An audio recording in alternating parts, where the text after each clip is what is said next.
Today in the Daily Dose, FDR and Churchill.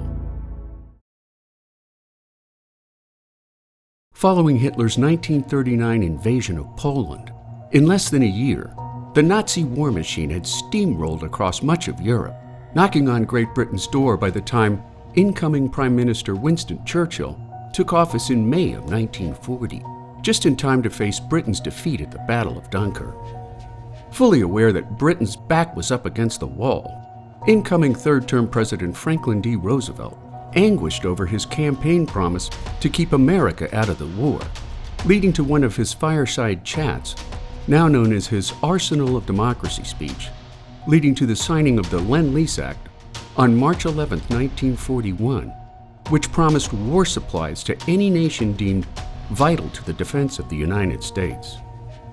As the world spiraled into chaos, destruction, and death, both leaders understood implicitly that their relationship and ability to work together held the utmost consequence for their nations and the world.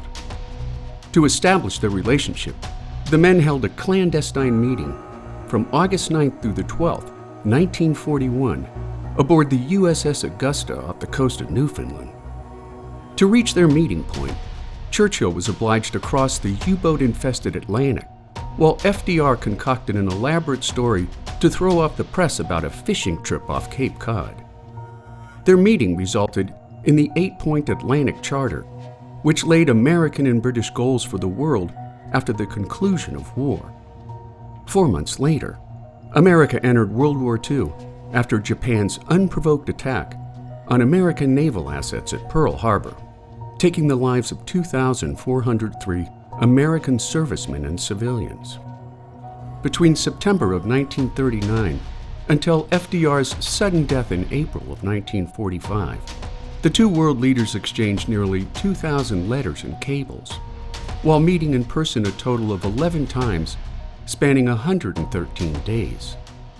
Shunning the formalities of high office, the two men talked, dined, and drank together, including 4 stays at the White House, sometimes for weeks on end, prompting Eleanor Roosevelt to write that I was solicitous for his comfort, but I was always glad when he departed, for I knew that my husband would need a rest, since he had carried on his usual hours of work in addition to the unusual ones Mr. Churchill preferred.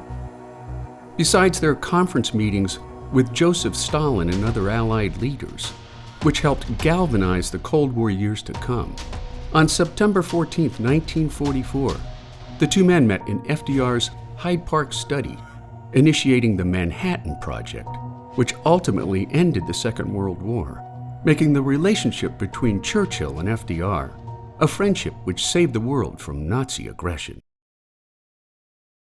And there you have it, FDR and Churchill, today in the Daily Dose. If you like learning something new every day, subscribe to the Daily Dose on YouTube or sign up for emails at dailydosenow.com.